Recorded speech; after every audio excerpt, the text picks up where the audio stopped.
저는 미국 이민을 대학을 졸업하지 않고 2학년만 마치고 갔기 때문에 이제 이민 가자마자 이제 학교를 다녔습니다. 한국말로 공부하는 것도 어려운데 이 영어도 못하는데 영어로 수업을 듣고 영어로 시험을 보고 하자니까 참 많이 어렵더라고요. 그래서 여러 번 도중에 이제 학교를 관둬야 되겠다. 미국은 학벌 그렇게 안 따지니까 그냥 열심히 그냥 직장 다니면 되겠다 이런 유혹을 여러 번 받았는데, 근데 제가 기어이 그렇게 그 학교를 포기할 수 없도록 만드는 그 도구가 하나 있어요. 지금 생각하면 그게 하나님 주신 그 소망이었던 것 같습니다.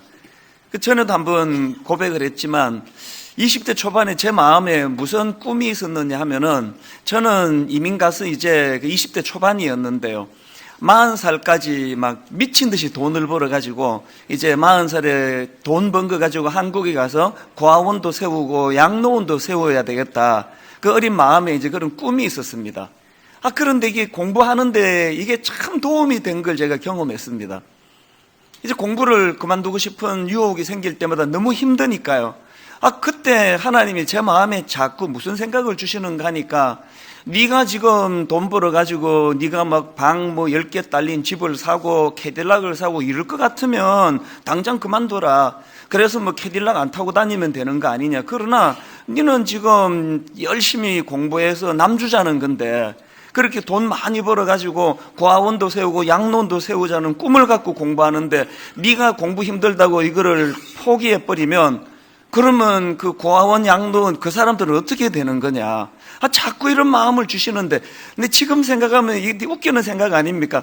내가 지금 죽을 지경인데 누군지도 모르는 누군지 고아원 양로원 들어가게 될 그 혜택 받을 그 사람을 제가 생각한다는 거는 이게 참 어불성설 같지만, 그러나 이 말도 안 되는 것이 저에게 소망이 되니까 이게 얼마나 제게 능력이 됐는지 모릅니다. 예를 들면은 제가 학비를 떼주는 분이 안 계시는 상황이다 보니까 돈을 벌어가면서 이제 공부를 해야 되는데요. 영어를 못하니까 몸으로 때우는 그런 막노동 같은 거 많이 했거든요. 그 중에 참 힘들었던 게 그 24시간 오픈하는 주유소에서 일을 했습니다. 밤 11시부터 아침 7시까지 3교대 중에 밤 11시부터 아침 7시까지 이제 주유소에서 일을 하고, 그리고는 이제 7시에 집에 가서 샤워만 하고는 바로 이제 학원을 가야 되니까 20대 초반에 안 그래도 잠이 많은 나이에 얼마나 힘들었겠냐고 막 죽을 것 같더라고요. 막 심장이 벌렁거리고. 근데 이렇게는 못 살겠다. 이제 공부 그냥 그만둬야 되겠다. 이런 충동이 생길 때마다 실제적으로 제가 가진 그 꿈이 절대로 이걸 포기할 수 없게 만드는 힘이 되더라는 거예요. 결국은 제가 참 미국 간 지 얼마 되지도 않고 영어도 잘 못하고 하는데도 불구하고 그 주립대학을 졸업하게 된 거는, 이거는 기적이라고 저는 생각하거든요. 그렇게 이제 졸업을 하고 열심히 돈을 벌려고 하는데 하나님께서 진로를 바꾸어 주셨잖아요. 갑자기 한국에 가서 이제 목회하라는 소명이 주어졌는데 얼마나 가슴 벅차게 감사했는지 모릅니다. 제가 그 공부 힘들다고 그만뒀더라면 대학을 졸업 안 했는데 신학대학원은 어떻게 가느냐고요. 그때 제가 대학을 힘들다고 포기했으면 여러분하고 저하고 만남도 없을 거고 분당 우리교회도 없습니다. 그리고 나서 한 며칠 전에 제가 이 옛날 생각을 하다가 너무 가슴이 뜨거워 감격했던 것은요, 지금 분당 우리 교회 복지재단에 유급 직원만 200명이 넘습니다. 이 엄청난 복지재단을 통해서 저는 고아원, 양로 이런 생각을 할 때는 그때는 복지라는 말 자체도 없을 때인데, 그 20대 초반에 영어도 못하고 실력도 별로 없는 참 평범하게 짝이 없는 별 볼 일 없는 저 같은 청년에게 하나님이 소망을 심어주시고 그 소망으로 견인되도록 은혜를 주시고, 그리고 그 소망을 이렇게 이루어 가시는 하나님을 뵈면서, 야, 이 예수 믿는 게 이게 기적이구나, 기적. 내 인생 자체가 이게 기적이더라고요. 왜 요 근래에 제가 이런 20대 초반의 저를 생각하면서 그렇게 가슴이 벅차오르는 경험을 하게 됐냐 하면은, 바로 오늘 본문 로마서 8장 24절 25절 때문입니다. 이 말씀은 오늘 본문의 주제 구절이라고 할 수 있는데요. 우리가 소망으로 구원을 얻었음에 보이는 소망이 아니니 보는 것을 누가 바라리요? 만일 우리가 보지 못하는 것을 바라면 참음으로 기다릴지니라. 여러분이 소망에 관한 이 말씀은요, 물론 20대 초반에 제가 그냥 공부 포기하지 않고 이 목표를 향하여 달려갈 수 있도록 힘을 주는데도 도움이 된 말씀이지만 이 말씀은 그 정도로 끝나는 말씀이 아닙니다. 이 24절, 25절 이 말씀은 우리 신앙 전체를 어우르는 그 뼈대 같은 말씀이에요. 굉장히 중요한 의미를 담고 있는 말씀인데요. 제가 오늘 이런 관점으로 본문을 좀 살펴보려고 하는데 이 로마서 8장의 흐름을 한번 다시 짚어보십시오. 바울이 로마서 8장 1절에서 무슨 말씀을 선포합니까? 그러므로 이제 그리스도 예수 안에 있는 자에게는 결코 정죄함이 없나니 하나님께서는 독생자 예수 그리스도를 통하여서 우리가 받아야 될 정죄를 십자가로 대신 감당하심으로 이제 우리가 법적인 책임에서 자유함을 얻었다는 거예요. 누구도 나를 정죄하지 못합니다. 저도 저를 정죄하지 않습니다. 이 자유를 주신 은혜를 선포하는데 그것으로 끝나지 않고 한 걸음 더 나아가가지고 14, 15절입니다. 무릇 하나님의 영으로 인도함을 받는 사람은 곧 하나님의 아들이라. 너희는 다시 무서워하는 종의 영을 받지 아니하고 양자의 영을 받았으므로 우리가 아빠 아버지라고 부르짖느니라. 바울이 뭘 지금 강조합니까? 하나님은 단순히 우리 죄 문제 해결해 주시는 것으로 그치지 않고 상상을 초월하는 은혜, 우리로 하여금 양자 삼아 주셨다는 거예요. 그래서 어마어마한 그 하나님, 너무너무 멀리 계시는 그 하나님이 아빠라는 표현을 했어요. 아빠 아버지. 아람어로 아빠가 우리말로 아바, 그 유사한 발음이에요. 지금 이 감격을 선포하는데요, 이 로마서 8장의 흐름을 보니까 이 어마어마한 은혜의 감격을 선포하는데 이 양자됨의 은혜를 무엇으로 연결시키는가 하니까 고난으로 연결을 시키는 겁니다. 17절을 한번 보십시오. 자녀이면 또한 상속자 곧 하나님의 상속자요 그리스도와 함께한 상속자니 우리가 그와 함께 영광을 받기 위하여 고난도 함께 받아야 할 것이니라. 이 말씀의 흐름이 지금 정리가 되십니까? 여기에 지금 이 양자됨의 놀라운 은혜를 선포하고 왜 고난 이야기를 왜 꺼내고 있느냐? 그래서 제가 이번에 로마서 8장을 다시 묵상하고 읽고 필기하고 그러면서 새삼 깨닫게 된 진리가 뭐냐 하면은요, 우리가 십자가로 하나님의 자녀가 되는 양자가 되는 특권을 누렸지 않습니까? 그런데 이렇게 하나님의 자녀된 우리가 누리는 많은 것들 중에 가장 강력한 특권이 뭐냐 하니까 이 고난과 관계되는 거라는 거예요. 그래서 제가 앞부분에 이 부분을 좀 살펴보려고 하는데, 여러분, 예수 믿는 우리가 고난과 관련해서 누리는 축복이 두 가지가 있다는 거 아십니까? 예수 믿는 우리가 고난과 관련해가지고 누리는 두 가지 축복 중에 첫 번째는 예수 믿는 우리는 이 고난을 대하는 태도가 달라지는 사람이라요. 이 고난을 대하는 태도. 여러분, 만약에 우리가 이 17절 말씀을 제대로만 이해한다면 우리가 그와 함께 영광을 받기 위하여 고난도 함께 받아야 할 것이니라, 이 말씀에 대한 이해만 우리 안에 정리가 되어 있다면 우리 삶에 얼마나 많은 변화가 있겠습니까? 여러분 한번 생각을 해보세요. A라는 사람이 있는데 B라는 사람이 있는데 이 A는 어떤 사람이냐? 늘 막 고난에 대해서 부들부들 떠는 사람이에요. 막 고난 받을까 봐 오지도 않았는데 막 생각만 하면은 경기를 일으켜요.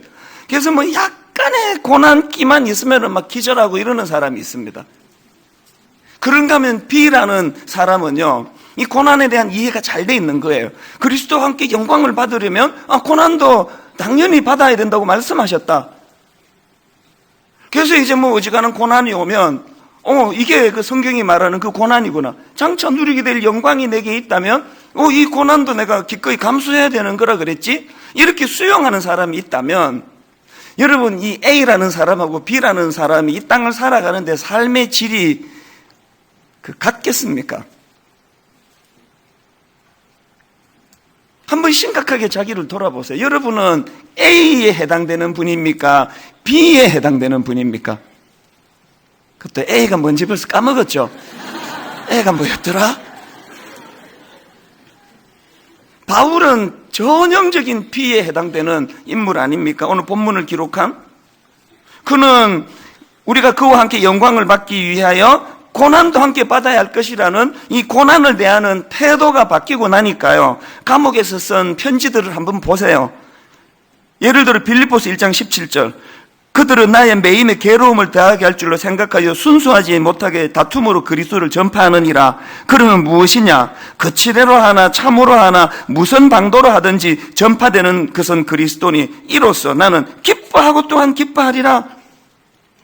지금 바울이 주님과 함께 영광을 누리기 위해서는 고난도 함께 받아야 된다는 이해가 있으니까요, 지금 감옥에 갇혀 있는 그것만 해도 고통인데 그 동료들이 바울을 라이벌 삼아가지고 바울을 괴롭히려고 지금 복음을 그렇게 불순한 동기로 복음을 전하는 이게 얼마나 상처가 되겠습니까? 제가 겪어보니까요, 불교 신자들이 막 저를 막 욕을 하고 비판을 한다면 그거는 영광일 것 같아요. 야, 이게 고난을, 복음을 전하다 당하는 고난이 이런 거겠구나, 이렇게 받으면 될 것 같은데, 정말 쓰라린 건요, 같은 목회자가 저를 모함하고 같은 목회자가 저를 있지도 않은 사실을 가지고 비방을 하는 거는 견디기가 어려울 것 같아요. 바울이 그런 상황이에요. 그런데 그런 견디기 어려운 그런 아픈 일을 그가 겪었는데 고난에 대한 태도가 달라지니까 이게 성경이 말하는 그 고난이구나, 그러니까 기뻐하고 기뻐하리라, 복음만 전해진다면 이런 여유가 생기는 거라는 거예요. 그래서 이 감옥에서 쓴 빌립보서 보면 1장 21절에 이는 내게 사는 것이 그리스도니 죽는 것도 유익함이라. 제가 늘 말씀드리잖아요. 이 적들이요, 바울을 어떻게 할 수가 없는 거예요.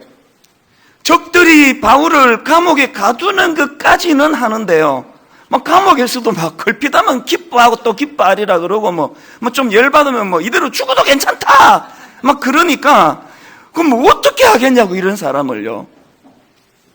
우리 집에 그 이남 1녀 그 누나가 둘이고 막내가 아들인데요, 어릴 때 이 두 누나가 작당을 해가지고 이 막내 아들을 얼마나 약을 올리고 괴롭혔는지 몰라요. 그래서 이렇게 지들끼리 눈질끈 감으면서 약을 빡빡 올리면요, 얘가 화가 나가지고 그냥 못 견뎌하고 씩씩 그러면은 내가 항상 불러서 코치해 주는 게, 네 지금 누나 이런데 반응하면은 네가 지는 거다. 네 지금 이렇게 열받아 하면은 누나들이 재밌다고 이제 이것 갖고 더 놀린다. 그러니까 모른 척 해라. 아무렇지도 않은 척 해라. 100번 코치해도 소용이 없는 거예요. 안 통하는 게, 지금 현재에 당하는 고난이 너무 지금 심각한데 내가 장차까지 생각하겠냐고. 맨날 당하는 거거든, 맨날. 지금 여러분들이 지금 우리 막내 아들 그 초등학교 저학년 때 모습으로 사는 거 아닙니까? 사단이 여러분 툭 건드리면 재미있어 죽는 거 조금만 고난의 기억자만 줘도 부들부들 떨고 그냥 까무러치고 이러니까, 바울처럼 고난에 대한 이해가 달라져 버리면은요, 사단이 무슨 재미로 건들겠습니까? 죽어도 좋다는데. 그런 담대함을 갖고 있다가 보니까 후배 디모데한테 권하는 말씀도 보십시오. 디모데후 후서 1장 8절. 그러므로 너는 내가 우리 주를 증언함과 또는 주를 위하여 갇힌 자 된 나를 부끄러워하지 말고 오직 하나님의 능력을 따라 복음과 함께 고난을 받아라. 암만 스승이지만요, 이렇게 권면하는 게 쉽지 않습니다. 저는 이렇게 타기가 좀 어렵더라고요. 목사님 먼저 솔선하시죠, 이럴까 봐. 그 바울은 담대하게 니도 고난받아야 된다, 당당하게 요구하는 거예요. 그게 어떻게 가능했나? 디모데후서 2장 3절에 너는 그리스도 예수의 좋은 병사로 누구와 함께? 나와 함께 고난을 받아. 난 이미 지금 그 과정을 겪고 있다. 니도 마다하지 말고 이 길로 와라. 여러분, 오늘 한국교회에 참 슬프고 슬픈 비극은요, 이런 스승이 없다는 거 아닙니까? 이렇게 자기가 고난의 길로 멋있게 걸어가면서 후배들을 향해 이 길로 와! 내가 걸어가 보니까 이게 놀라운 영광이 여기 감추어져 있다. 이렇게 리드하는 어른이 없는 시대가, 이게 비극 아닙니까? 분당 우리 교회의 순장님들이, 우리 교회의 많은 어른들이 이런 바울이 디모데를 리드하는 지도자가 된 것처럼 그런 많은 어른들이 우리 교회에 계시기를 간절히 바랍니다. 지난번에 말씀드렸던 그 유석경 전도사 기억하시죠? 제가 바로 앞에서 그 말씀을 드렸잖아요. 세상 경험도 별로 없는 이 젊은 여전도사가 직장암 말기, 암덩어리가 커져가지고 육안으로 보일 만큼 튀어나왔다는데, 암덩어리가 갈비뼈를 바깥으로 밀어내가지고 뼈가 다 휠 정도로 고통 속에 빠져있던 상황인데, 이 젊은 여전도사가 그때 뭐 했는지 아십니까? 전국을 다니면서 복음을 전했습니다. 전국을 다니며 복음을 전했는데, 이 유석경 전도사가 죽기 직전 맨 마지막에 했던 설교 제목이 뭔지 아십니까? 고난 중에 기뻐하라요. 설교 제목이. 한번 상상을 해보세요. 지금 암덩어리가 이 갈비뼈를 밀어낼 정도로 지금 암이 지금 커졌다면 숨 쉬는 것도 지금 벅찰 것 같아요. 막 얼굴에 핏기는 하나도 없고, 막 몇 마디 하면 막 호흡이 가쁘고, 그런 사람이 강단에 서가지고 고난 중에 기뻐하라라고 이렇게 설교를 했다면요, 그 모습만 봐도 은혜가 될 것 같아요. 그 모습만 봐도. 우리 이런 질문을 던져야 됩니다. 어떤 질문이요? 아니, 그 젊은 여전도사는 세상 경험도 별로 없는데 어떻게 그 무서운 고난 앞에 저렇게 담대할 수 있을까? 비결이 뭘까? 대답 간단한 거 아닙니까? 그 여전도사도요, 바울처럼 오늘 본문 17절에 대한 정확한 이해를 갖고 있었기 때문입니다. 자녀이면 또한 상속자고 하나님의 상속자요, 그리스도와 함께한 상속자니 우리가 그와 함께 영광을 받기 위하여 고난도 함께 받아야 할 것이니라. 고난에 대한 시각이 달라지니까 수용하는 거 아닙니까? 오늘 여기서 말하는 고난도 함께 받아야 할 것이니라는 그 여전사처럼 암이라는 질병이 찾아와서 겪는 고통도 말하시면 물론 내포되어 있지만, 더 근원적으로 여기서 고난은요, 내가 예수 믿기 때문에 겪어야 되는 고통을 말하는 거예요. 여러분에게 이 17절이 있습니까? 자녀임은 또한 상속자고 하나님의 상속자요, 그리스도와 함께한 상속자니 우리가 그와 함께 영광을 받기 위함이라. 이렇게 하고 끝난 거 아닙니까? 여러분, 예수 믿는 것 때문에 겪는 고난이 있습니까? 여러분, 예수 믿는 것 때문에 치르고 있는 대가지불이 있습니까? 우리 같은 모태신앙이 참 좋은 게 많은데요, 치명적인 게 뭐냐? 예수 믿는 것 때문에 고난을 받아본 적이 없어요. 교회 나가는 것 때문에 핍박을 받아본 적이 없거든요. 내 고등학교 때만 해도요, 옆에 친구 교회 다니다 성경책 찢고 막 몽둥이로 피 터지도록 두들겨 맞고 뭐 그런 친구들이 우리 고등반에도 여학생도 있었고 남학생도 있었습니다. 저는 그런 걸 겪어본 적이 없어요. 나 교회 나간다고 교회 안 나간다고 고난은 많이 받았습니다. 성경 암송 안 한다고 고난은 엄청 받았습니다. 밥도 안 주시고 막 그래가지고 예수 잘 안 믿어서 내 고난, 그 말인데, 하여튼 여러분은 지금 예수 믿는 것 때문에 어떤 고난을 받고 계세요? 어떤 대가지불을 치르고 계세요? 뭐 아무런 대가지불 없고 영광만 달라는 거야. 영광만.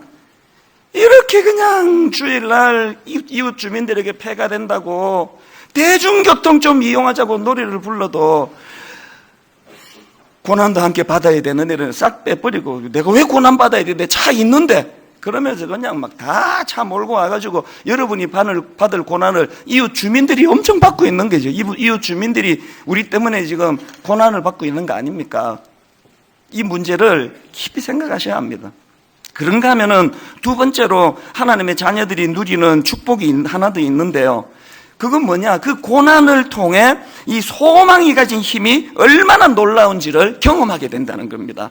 18절, 생각하건대 현재의 고난은 장차 우리에게 나타날 영광과 비교할 수 없도다. 24절, 우리가 소망으로 구원을 얻었음에 보이는 소망이 소망이 아니니 보는 것을 누가 바라리요? 만일 우리가 보지 못하는 것을 바라면 참음으로 기다릴지니라. 이 소망이 주는 힘, 여기서 우리가 기억해야 될 게 하나 있습니다. 여러분, 믿는 우리가 누리는 축복은요, 고난의 면제가 아니에요.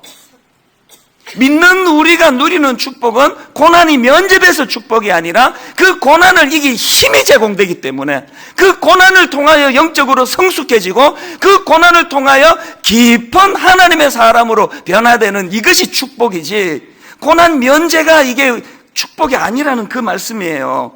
하나님은요, 우리에게 가르치시는 모든 말씀의 초점은 다 장차예요. 장차. 성경은 양심껏 읽으면 이거 부인할 수가 없습니다. 모든 신앙의 근원은 장차, 장차, 장차. 오늘 죄성을 가진 우리는, 얕은 신앙을 가진 우리는 모든 우리 신앙의 중심은 지금, 오늘, 현찰, 캐시. 늘 얕은 오늘 누리는 그 달콤한 현찰에만 관심을 갖고 있는 미숙한 우리가 고난을 통해서 장차를 보는 눈을 갖기 시작한다는 거예요. 이게 본문이 말씀하는 내용 아닙니까? 여러분, 아까 그 유석경 전도사라는 여전도사 말이에요. 이 여전도사가 만약에 암이라는 고난이 없었다면 뭐 서울대 나오고 돈 잘 벌고 막 그렇게 세상에서 그냥 지금을 그렇게 잘 살았던 이 자매가요, 암 찾아오지 않았다면 절대로 그렇게 깊은 장차에 대한 이해를 가지고 이렇게 존경하는 자리로 못 갔을 거라고 저는 생각해요. 고난이 왜 유익입니까? 이 서울대 나온 이 젊은 여전도사에게 고난이 그러하여금 깊은 영적인 세계를 볼 수 있는 눈을 가져다 줬기 때문에 장차, 장차, 장차. 그래서 여러분, 시편 119편 71절에 고난당하는 것이 내게 유익이라 이로 말미암아 내가 주의 율례를 배우게 되었나이다. 고난을 통해 하나님의 뜻을 깨닫게 됐다는 말씀 아닙니까? 저는 우리 교회 성도님들, 예수님의 십자가로 자녀되신 여러분들, 이 두 가지 특권을 좀 누리시기를 바랍니다. 고난을 대하는 태도가 좀 달라지시기를 바랍니다. 어지간한 고난이 찾아와도 끄떡하지 않는 이 강함이 여러분에게 부어지게 되기를 바랍니다. 그리고 이 고난을 통해서 이 소망이 가진 힘을 맛보기 때문에 점점 깊이가 더해지는 그런 신앙인들이 좀 되시기를 바랍니다. 그러나 여러분, 현실은 어떻습니까? 한국 교회는 목회자의 저를 위시해서 얕은 그냥 얕은 물가에서 그냥 찰랑찰랑거리는 신앙 아닙니까? 그게 제가 부끄러운 거예요. 왜 우리는 여전히 고난에 대해서 달라지는 태도가 없이 이렇게 그냥 바들바들 떠는 모습을 보일 수밖에 없나? 왜 우리는 이 소망이 가진 힘을 경험하지 못하느냐? 이런 아픈 질문을 던지면서 제가 오늘 본론적으로요, 여러분, 우리도 고난과 관련된 이런 복된 삶을 회복하기 위해서 대안 두 가지를 좀 말씀을 드리려고 하는데 아주 실제적인 대안이라고 저는 생각합니다. 여러분, 고난을 대하는 태도가 달라지기 위한 두 가지 대안 중에 첫째가 뭐냐? 현재의 고난을 해석할 영적인 지식을 갖추려는 겁니다. 영적인 지식. 로마서 8장 17절. 자녀이면 또한 상속자 곧 하나님의 상속자요 그리스도와 함께한 상속자니 우리가 그와 함께 영광을 받기 위하여 고난도 함께 받아야 할 것이니라. 이게 영적인 지식 아닙니까? 베드로전서 4장 12절. 사랑하는 자들아, 너희를 연단하려고 오는 불시험을 이상한 일 당하는 것 같이 이상히 여기지 말고 오히려 너희가 그리스도의 고난에 참여하는 것으로 즐거워하라. 이는 그의 영광을 나타내실 때에 너희로 즐거워하고 기뻐하게 하려 함이라. 이게 영적인 지식을 지금 피력하는 거 아닙니까? 요한복음 15장 18절. 세상이 너희를 미워하면 너희보다 먼저 나를 미워한 줄 알라. 20절 하반절에 사람들이 나를 박해하였은즉 너희도 박해할 것이요 내 말을 지켰은즉 너희 말도 지킬 것이라. 이게 영적인 지식을 지금 깨닫게 해주는 말씀 아닙니까? 오늘 우리의 비극은 뭐냐?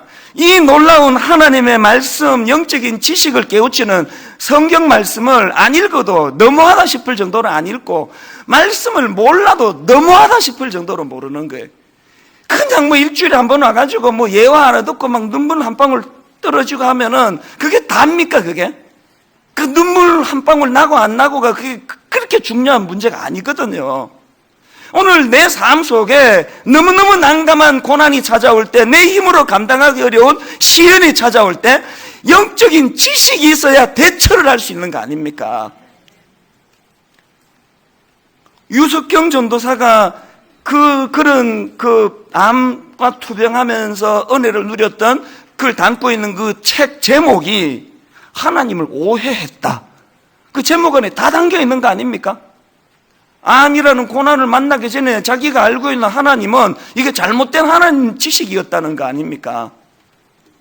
그럼 왜 하나님을 오해했습니까? 꼭 우리도 뭐 암 만나고 막 암이 내 갈비를 밀어내고 이래야 하나님에 대한 지식을 얻을 수 있는 겁니까? 말씀을 안 읽으니까 말씀을 몰라도 너무하다 싶을 정도로 모르잖아요. 적어도 그 초상집에 갔으면 누가 돌아가셨는지는 알고 울어야 될 거 아닙니까? 그 밤새도록 울고 나가지고 울고 났더니 속이 후련하다 그러고 그 사우나 가서 그냥 하고 이러면 안 되잖아요. 정확한 지식을 바탕으로 한.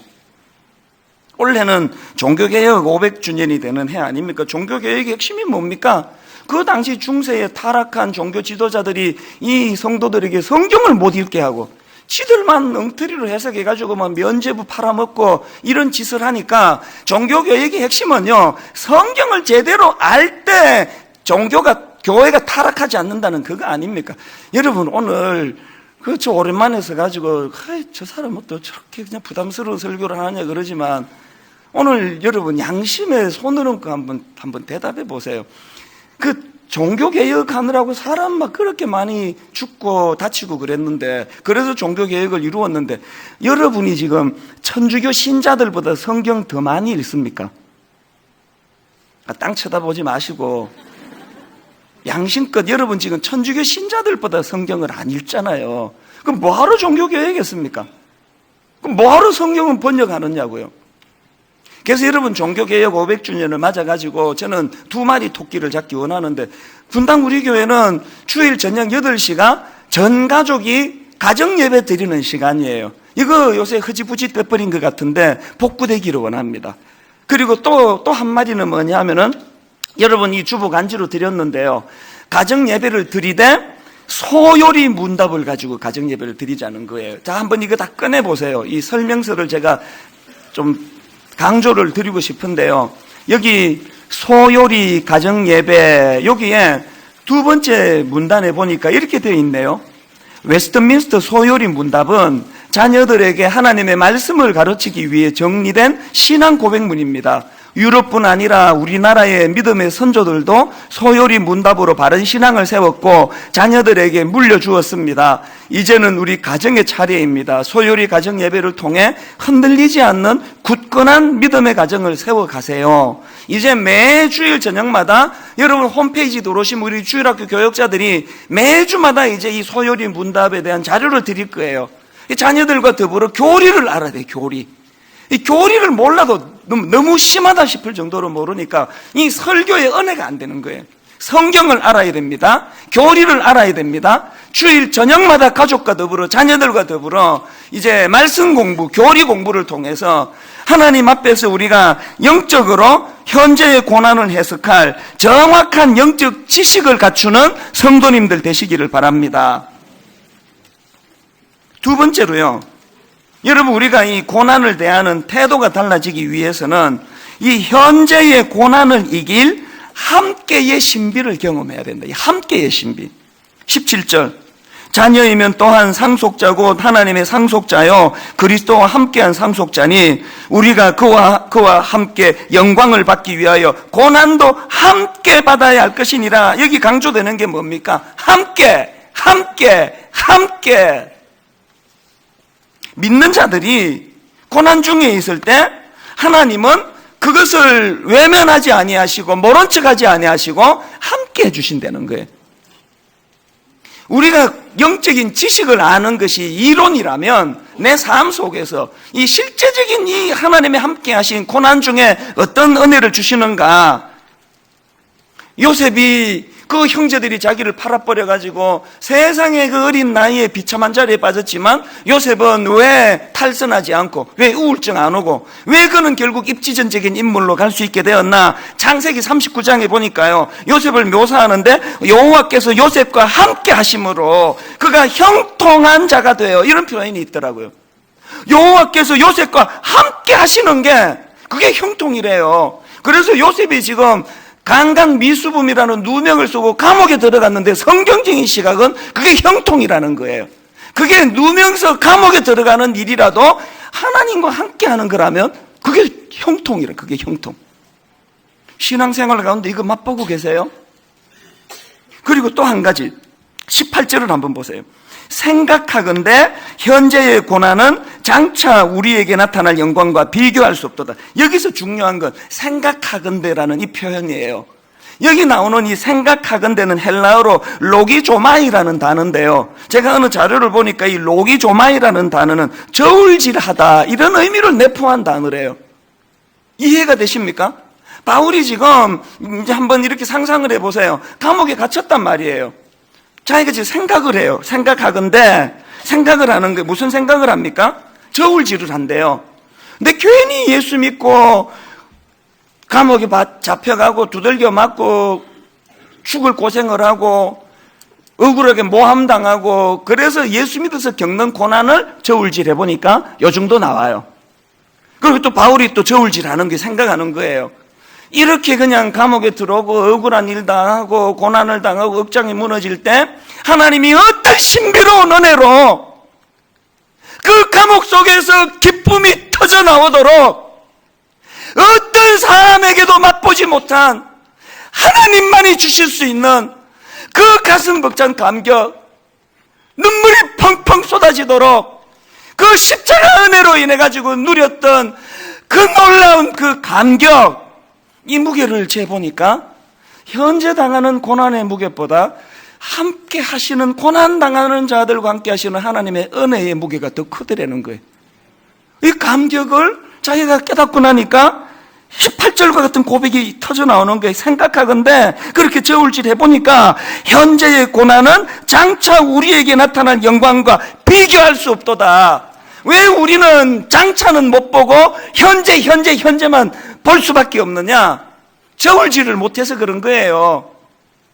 저울질 해보니까 과거에 약속을 지키시는 하나님, 억울하게 감옥에 갇히고 억울하게 모함당하고 예수 믿는 것 때문에 겪어야 되는 그 엄청난 고난의 대가집을 겪을 때마다 하나님은 한 번도 약속을 어기지 않으시는 신실하신 하나님, 눈물나게 함께 해주시는, 눈물나게 위로해 주시는 그 하나님의 은혜를 가슴 벅차게 생각하니까 이 하나님께서 장차 영광스러운 자리로 인도하실 그 약속의 말씀도 틀림없이 이루어질 것이라는 확신이 생기는 거예요. 확신이.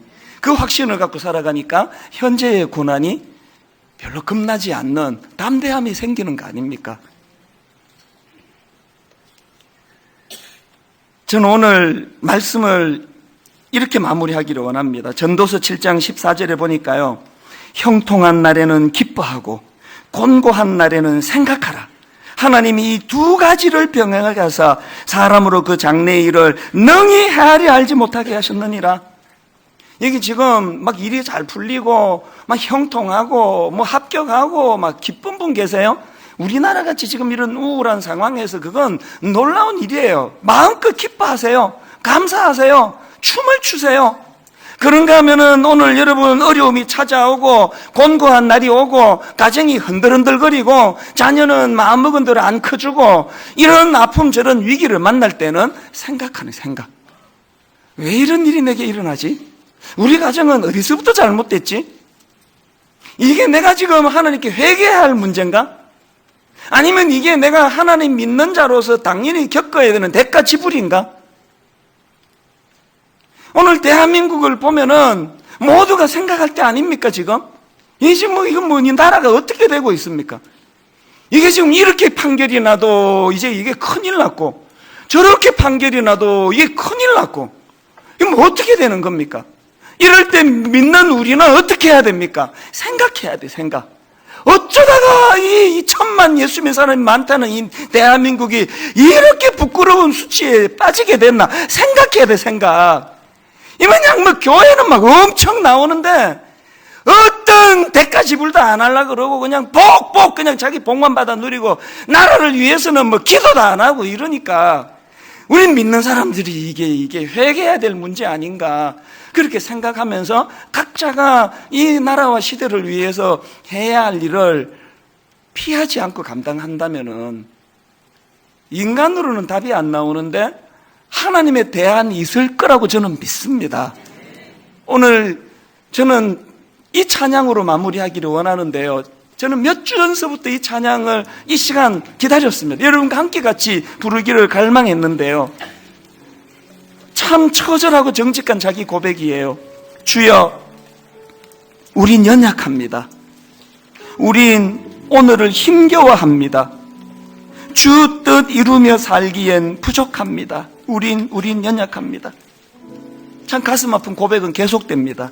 주여, 우린 넘어집니다. 오늘 하루 또 실수합니다. 주의 긍휼을 구하는 죄인입니다. 우린 주만 바라봅니다. 이 가슴 아픈 현실을 주님 앞에 토해 놓을 때 그때 갈망되어지는 게 은혜예요.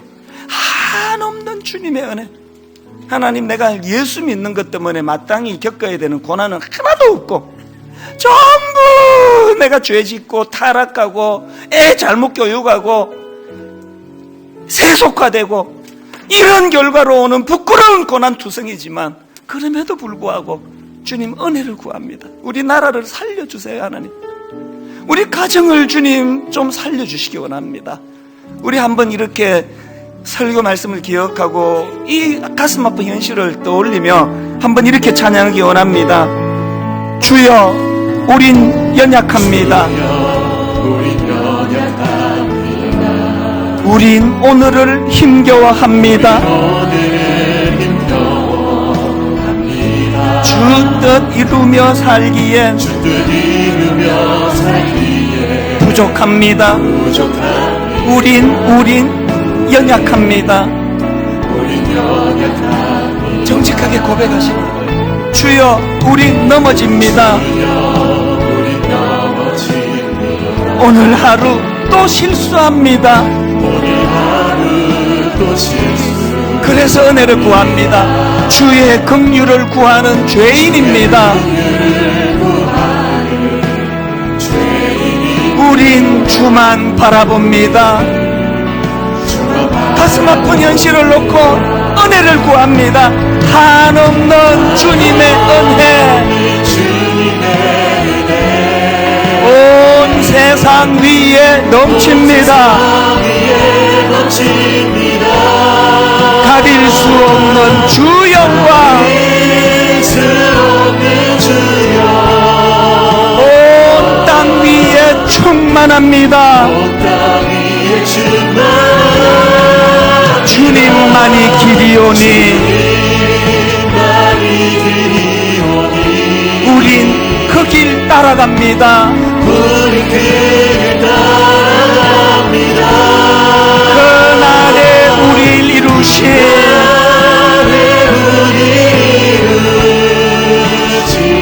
주님은 완전합니다.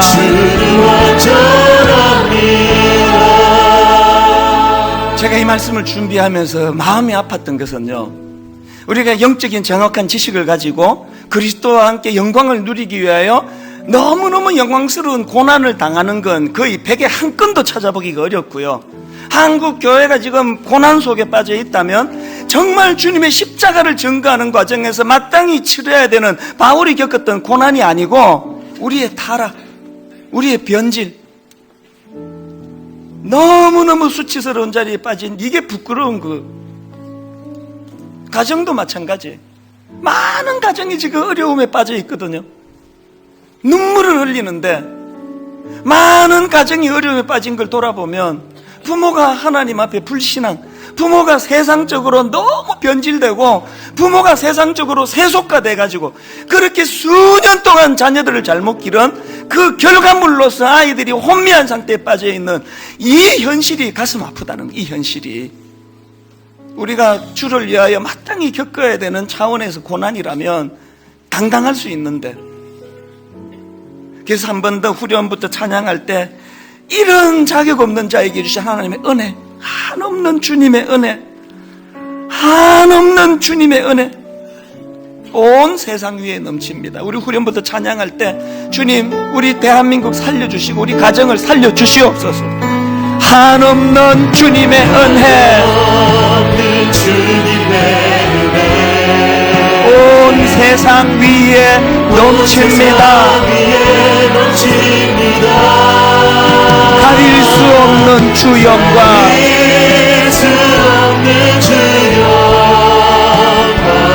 온 땅 위에 충만합니다. 여러분 이렇게 선포하십시오. 주님만이 길이오니 우린 그 길 따라갑니다.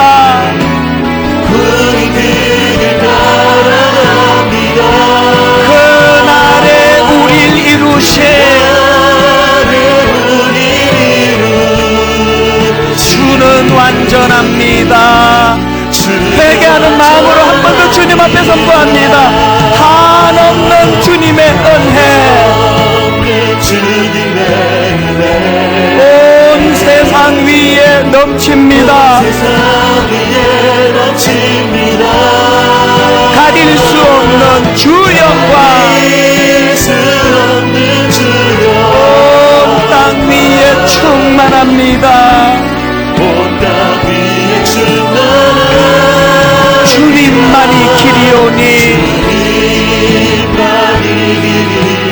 우린 그 길 따라갑니다. 그날에 우릴 이루신 주는 완전합니다. 나의 길 오직 그가 아시나니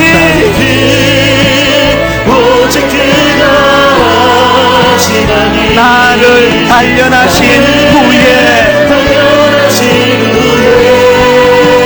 내가 정금같이 나오리라. 우리 마지막으로 한 번 더 힘있게 선포합니다. 나의 길 오직 그가 아시나니 나를 단련하신 후에 내가 정금같이 나오리라. 우리 다 같이 기도하시겠습니다. 우리 가정을 살려주옵소서. 아버지 우리 나라를 살려주시옵소서. 살아계신 하나님 아버지, 오늘 말씀 앞에 아버지 회개하며 나가기 원합니다. 아버지 우리는 영적인 지식이 너무너무 모자랍니다.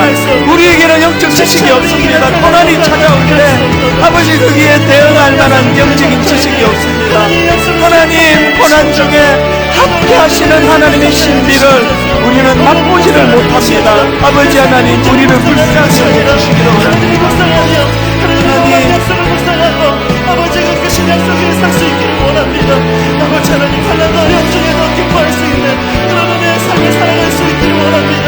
불행 중에서도 고난을 아버지 하나님을 이길 수 있는 저희를 되게 해주시고 어려움 중에서도 지금 약속하신 그 약속을 붙잡고 나아갈 수 있는 우리의 삶이 될 수 있도록 인도하여 주시옵소서. 아버지 하나님 주께서 살아계신 하나님 아버지, 참 나약하게 짝이 없는 우리들의 모습을 정직하게 고백합니다. 이 고난에 대한 영적인 지식이 없다가 보니 부들부들 떨면서 비참하고 초라하고 비굴하면서 자녀들을 당당하게 교육하지 못하는 부끄러운 부모의 모습을 정직하게 고백합니다. 하나님, 이렇게 오래 교회를 다니고 예수를 믿으면서도 고난 중에 함께 하시는 이 함께의 신비를 알지 못하기 때문에 우리는 생각이 늘 부정적입니다. 생각이 우울합니다. 아무리 저울질을 해봐도 현재 당하는 고난보다 고난당하는 당신의 자녀들을 향하신 하나님의 놀라우신 위로하심, 함께하심, 그 요셉이 경험했던 감옥에 억울하게 처박혀 있으면서도 불구하고 그 감옥에까지 하나님과 함께 하시는 그 하나님을 요셉이 경험했기 때문에 요셉은 형통한 자라는 평가를 받았던 그 아름다운 평가가 우리에게는 없습니다. 그래서 하나님 자격 없는 자에게 베푸시는 은혜를 구합니다. 우리 가정을 살려주시옵소서. 혼미한 우리 자녀들 저렇게 된 거, 우리 흔들리는 부모 때문인 것을 정직하게 고백하며 은혜를 구합니다. 아버지, 이 나라를 살려주시옵소서. 믿는 저희들의 회개치 않은 우리들의 범죄함을 용서하여 주시고 회개의 자리로 나아가도록 하나님 은혜 내려 주시옵소서. 한 주 내내 오늘 말씀이 내 심령에 울림이 되도록 성령님 은혜 주시기 원하옵고 예수님 이름으로 기도드립니다. 아멘. 우리 다 자리에서 일어나셔서 오늘 말씀을 기억하시면서 주님 다시 오실 때까지 나는 이 길을 가리라 결단하며 이렇게 찬양합니다. 주님 다시 오실 때까지, 주님 다시 오실 때 나는 이 길을 가리라. 나는 이 길을 가리라. 좁은 문, 좁은 길, 좁은 길, 고난의 길이에 나의 십자가 지고, 그런데 우리에게 소망이 있습니다. 나의 가는 이 길 끝에서 나는 주님을 보리라. 여러분, 우리에게 소망이 있습니다. 영광의 내 주님,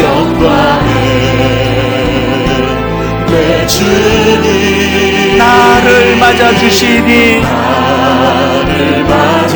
그래서 이 소망 가지고 달려갑니다. 주님 다시 오실 때까지 나는 일어나 달려가리라. 주의 영광 온 땅 덮을 때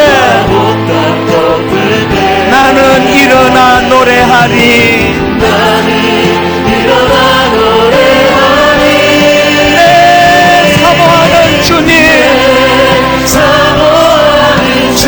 온 세상 구주시라.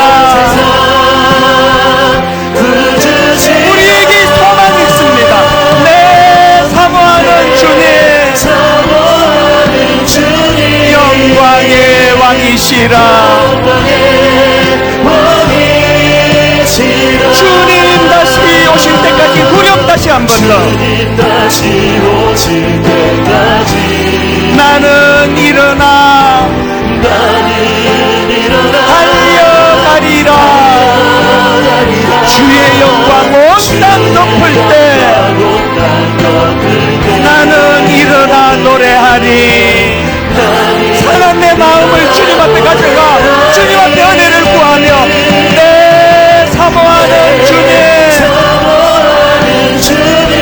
온 세상 구주시라.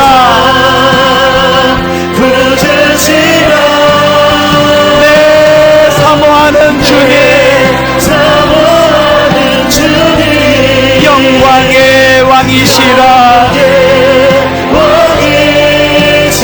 영광의 왕이시라.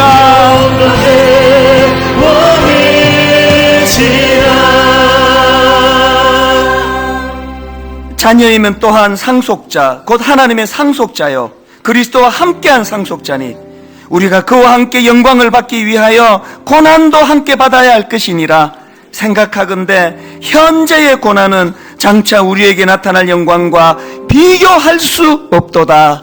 하나님, 이 정확한 영적인 지식을 가지고 담대하게 한 주를 승리하는 저희들 되게 하여 주시옵소서.